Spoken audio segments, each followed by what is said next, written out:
Hello, family members. Hope you're having a nice day today. Leslie here, and I are going to talk to you a bit about a subject that I spent a long time trying to figure out a YouTube friendly title for. And so I'm going to try at least to keep this video from being like completely unfriendly to the algorithm. But there's going to be points where I'm going to have to be a little more frank. So bear with me. I'm doing my best. So, anatomical education. Let's start there. When I was a little kid growing up in rural conservative America, I remember being very disappointed when we were going through our biology textbook and we skipped the part about human anatomy entirely. And I remember that the explanation was that when you had how far are we into this video? Screw it. It's just going to be what it's going to be. When we had sex ed in fifth grade, we would get an anatomical education then. And I don't really remember how informative the actual sex ed class that I had was. I remember it was like very awkward. You know, they split you up by gender, and it's like this like weird thing. You know, it's very awkward. I don't think that it's probably the best system for educating anybody, because it's got to be really distracting, right? To be out of school, out of your normal class, all of that, you know? And I know that there were a lot of things I didn't really understand about human anatomy until I was like in, gross anatomy class in my postgraduate school, you know, like actually like working with cadavers and stuff. Then you get into the like nitty gritty of how people's bodies actually work. And it's really enlightening. Like, here's something that a lot of people just don't seem to get. There are a lot of perfectly fine variations for people to have. We all are always told that people's hearts are on the left side. There are people who just have their heart on the right side. No real reason, and it doesn't really do anything, but the typical anatomy that you're taught is what's typical. But when you've got billions of people in the world, you're going to see every potential possibility probably a million times over, you know? And so I always thought it was just like really inadequate how much we learned in school growing up about the human body. And the more that I learn about how important it is when it comes to preventing children being abused in many ways, but especially sexually, a good, strong anatomical knowledge is something that protects children from potential abuse. It doesn't sexualize them. It actually is a protection. You know, there's this like idea that children should stay innocent, and you know, this big, huge value placed on being innocent. And the fact of the matter is, being innocent is a luxury. When you are innocent, you are vulnerable. And so unless you have a lot of good protections, that innocence can be used against you. And it's really hard to protect a child from abuse. It's just really hard to do that. You can do as much as you want, but if you don't prepare them to be able to handle things when they're alone, then what are you doing? You know, the tough choices that kids have to make about sexual relationships don't happen when their parents are present. They happen in those vulnerable moments when they're alone, or mostly alone.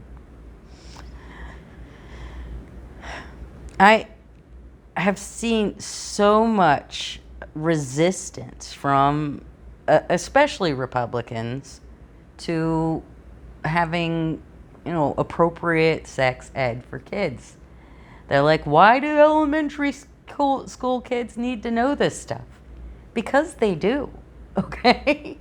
Because the studies show over and over again that's how you protect children from being abused, is you give them a good education so that they see the signs of abuse and know how to say no or get out of the situation or tell an adult, okay?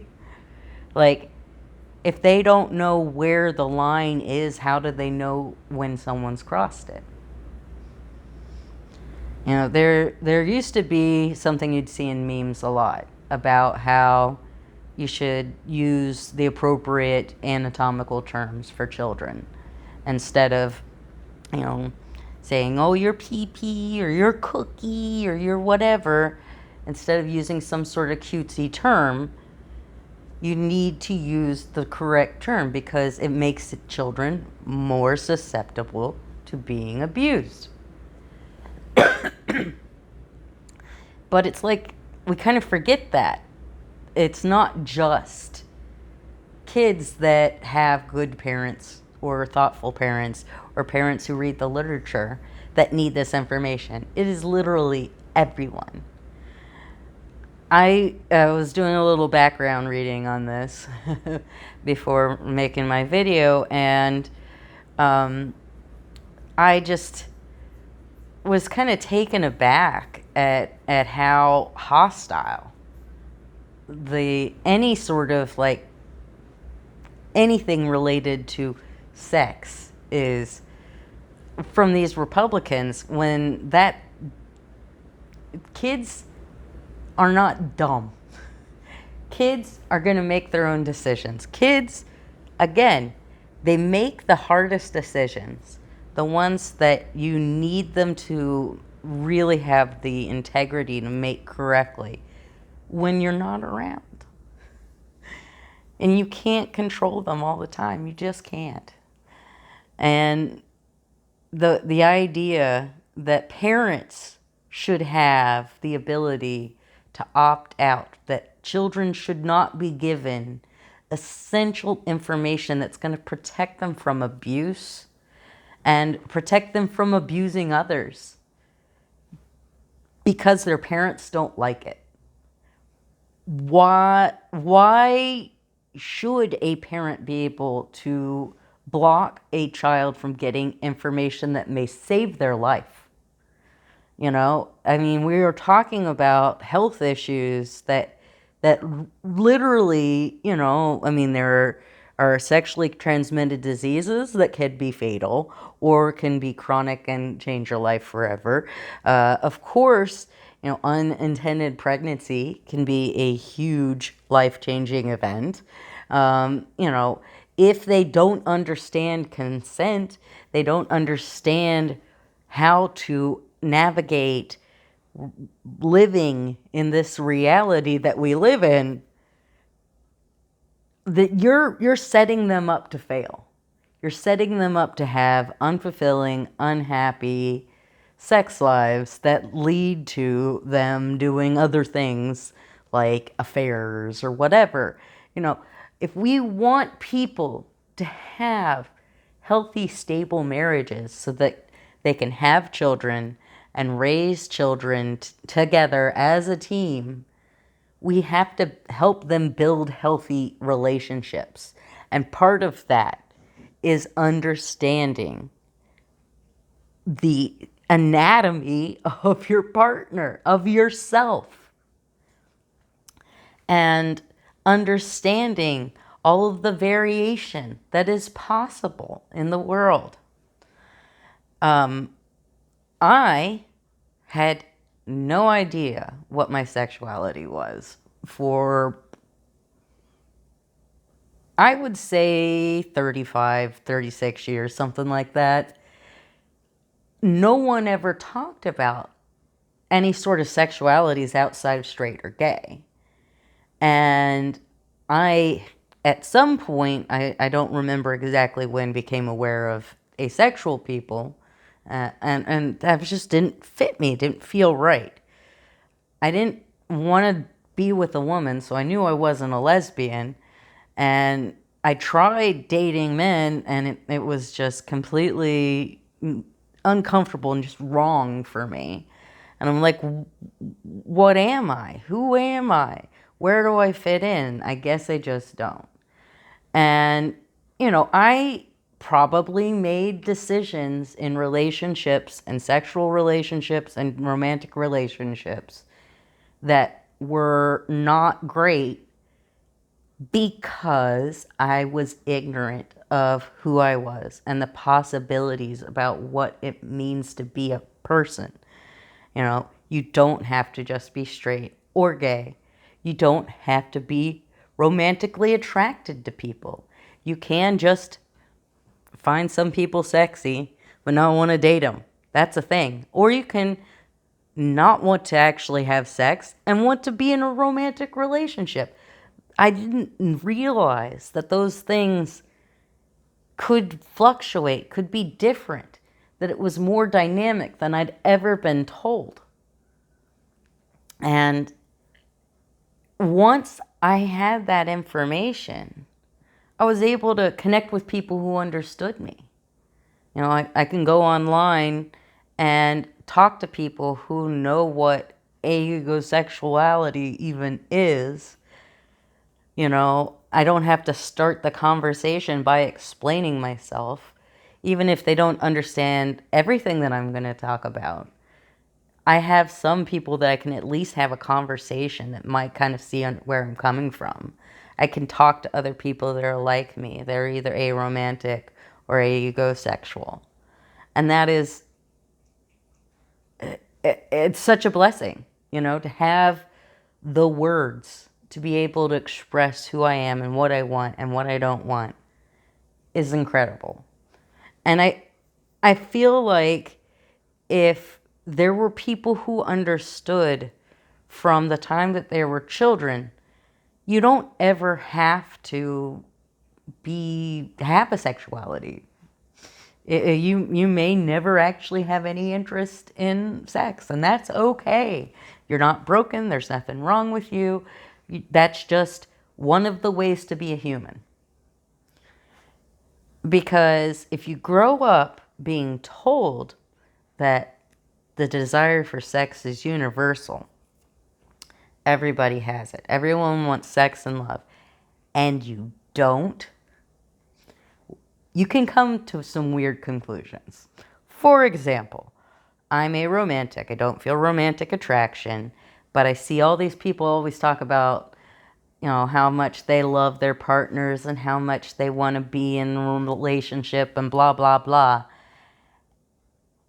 And I just kind of concluded that they were probably lying to themselves, that they had been told by the culture that,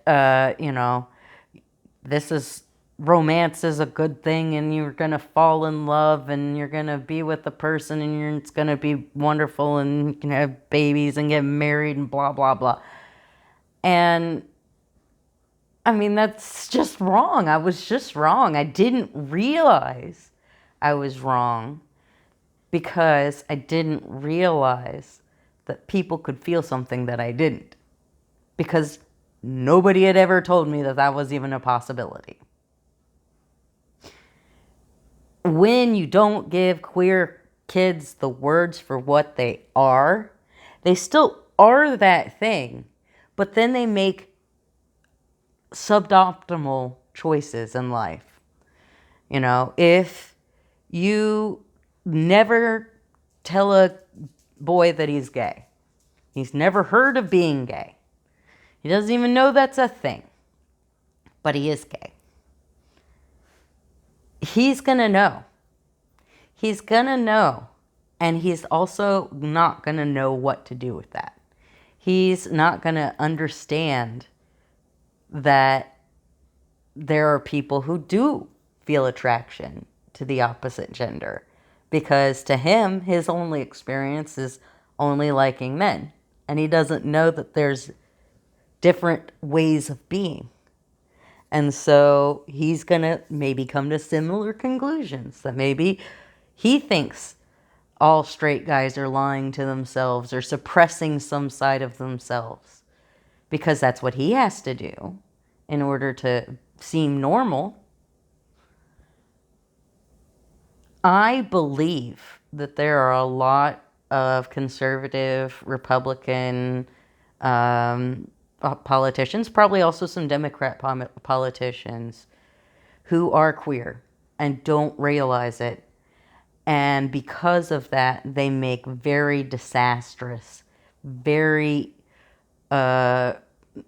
cruel decisions in what policies they try to push forward, because they believe the world is different than it actually is when it comes to how other people feel their sexual and romantic attractions. If you don't realize that you are allosexual and you enjoy sex, you're never going to be able to understand the motivations of somebody who is asexual and has no desire for sex. I mean, that's one thing that's always really, really funny in like spaces, asexual spectrum spaces, which is aromantics, asexuals, everyone on the spectrum, demisexuals, whatever. In our groups, there's a lot of, anytime there's like no fap, whatever, or, oh, I'm going to have to give up sex for this or that or whatever. It's just so funny because there's this misunderstanding that so many people in this world have, that everybody wants sex. That being celibate is like a sacrifice or denying yourself. And for a lot of people, that's just not true. And if you have everyone around you being like, celibacy is, a sacrifice, and, you're more holy if you can do this, and you don't feel sexual attraction, then you're never going to understand why anyone would have any sort of sexual contact with anyone else. And the fact of the matter is, queer kids don't start being queer at some, age-appropriate age. There is no such thing as that. Every queer kid figures out they're queer when they figure it out. I distinctly remember not feeling very, very dubious that I would ever want to get married when I was pretty young, like elementary school. I already was in my head seeing things that if I had had the words, I could have potentially realized, oh yeah, I am aromantic, and, I don't need to try to force myself to date people and put myself in situations that ultimately make me uncomfortable just in order to, be quote unquote normal. Because I have to have what everyone else has and blah, blah, blah, blah, blah, And that's why kids need to know from an early age what their anatomy is, the correct terminology of their anatomy, the fact that anatomy has variation and that there's nothing wrong with that. Like, people don't understand that labia can have different like shapes and lengths. You can have shorter ones and longer ones. Same thing with the clitoris, or, all parts of anatomy have variation. It's not just penis size, okay?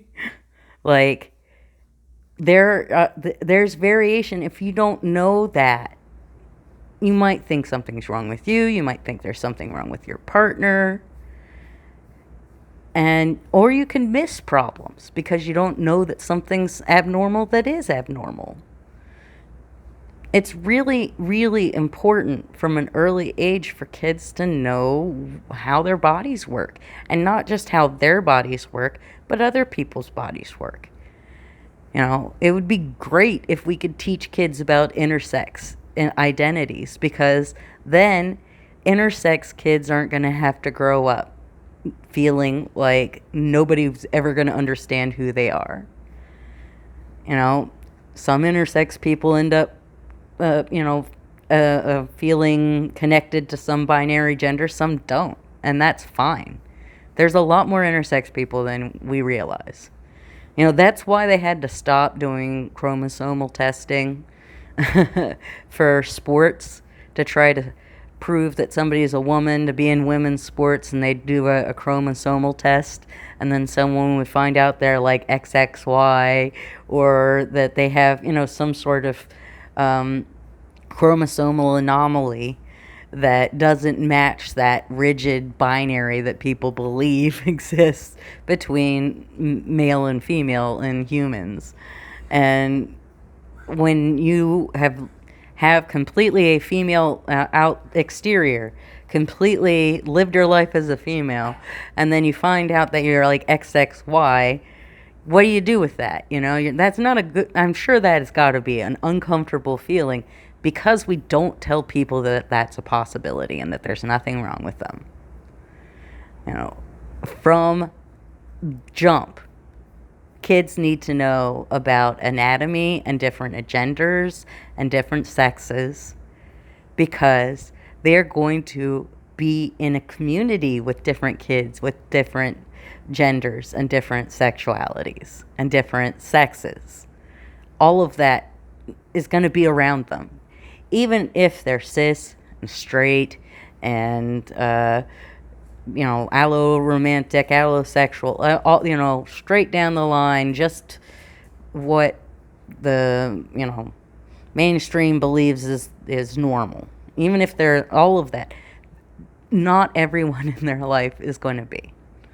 And if they are in community with these children who are somehow different, it's kind of nice if they, know what they're talking about. So I think it's really short-sighted. I think it's really not based on data.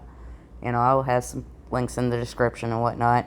But I just think it's really a shame that we don't fight for all children growing up having access to the information they need to keep their bodies safe.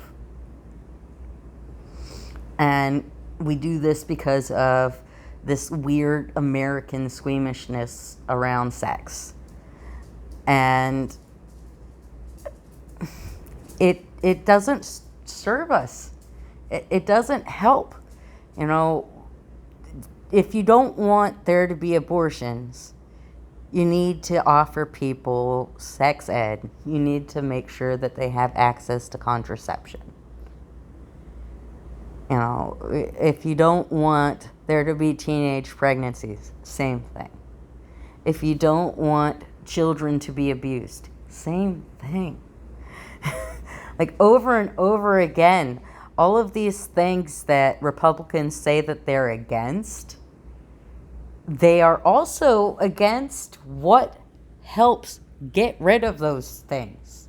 And I think it's better for kids to have access to appropriate sexual education and an anatomical education from an early age than it is for Republicans to have this delusion that they can keep children innocent and pure and keep them from being deviant by simply making being deviant seem like it's not real. You can't negotiate away reality.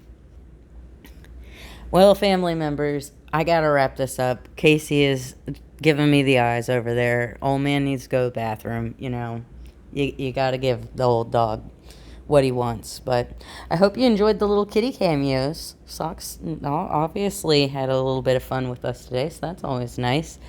Take care of yourselves, family members. And if you have any young people in your life, make sure that they understand everything they need to know about anatomy and, all of these uncomfortable topics. Because even if it's uncomfortable to have those conversations, that is how you protect that child that you love. All right, family members, I'll talk to you later. Bye.